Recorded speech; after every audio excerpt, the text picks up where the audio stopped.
जानते हैं भगवान खुद अधूरी मूर्तियों में क्यों विराजते हैं और क्यों जगन्नाथ मंदिर को धरती का वैकुंठ कहा जाता है।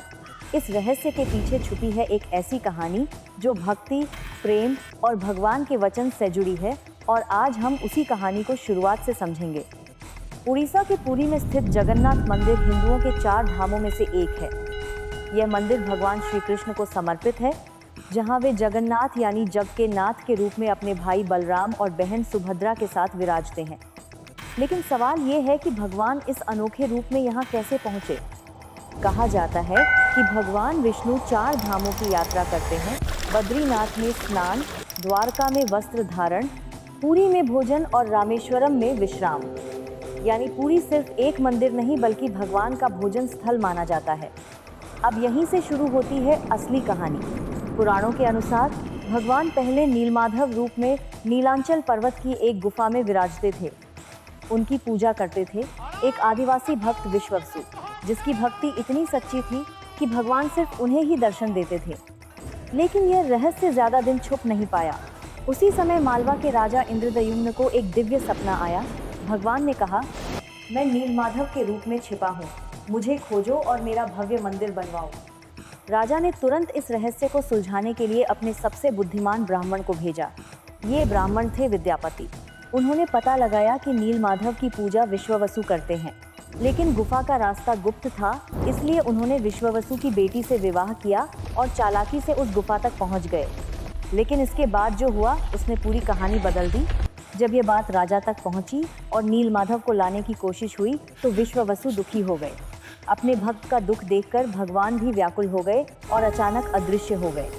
लेकिन जाते जाते उन्होंने एक वादा किया, मैं फिर वापस आऊँगा एक नए रूप में। कुछ समय बाद राजा को फिर संकेत मिला, समुद्र में तैर रही एक दिव्य लकड़ी से मेरी मूर्ति बनाओ। राजा ने कोशिश की, लेकिन वो लकड़ी कोई हिला तक नहीं पाया। तभी विश्ववसु आए और उन्होंने उसे आसानी से उठा लिया।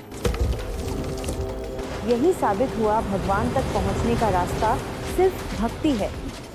अब मूर्ति बनाने के लिए एक बूढ़ा कारीगर आया जो असल में थे विश्वकर्मा। उन्होंने शर्त रखी, मैं 21 दिन में मूर्तियां बनाऊंगा, लेकिन कोई मुझे काम करते नहीं देखेगा। राजा मान गए, लेकिन यही होने वाला था सबसे बड़ा मोड़। कई दिन बीत गए, फिर अचानक अंदर से आवाज़ आना बंद हो गई। रानी घबरा गई, कहीं कारीगर मर तो नहीं गया, और उन्होंने दरवाज़ा खुलवा दिया। लेकिन अंदर जो था वो आज तक रहस्य है। अंदर भगवान विश्वकर्मा गायब थे और वहाँ 3 अधूरी मूर्तियाँ थीं। बिना पूरी भुजाओं के, बिना पैरों के राजा ने इसे भगवान की इच्छा मानकर उन्हीं मूर्तियों को स्थापित कर दिया और तभी से भगवान इसी रूप में पूजे जाते हैं।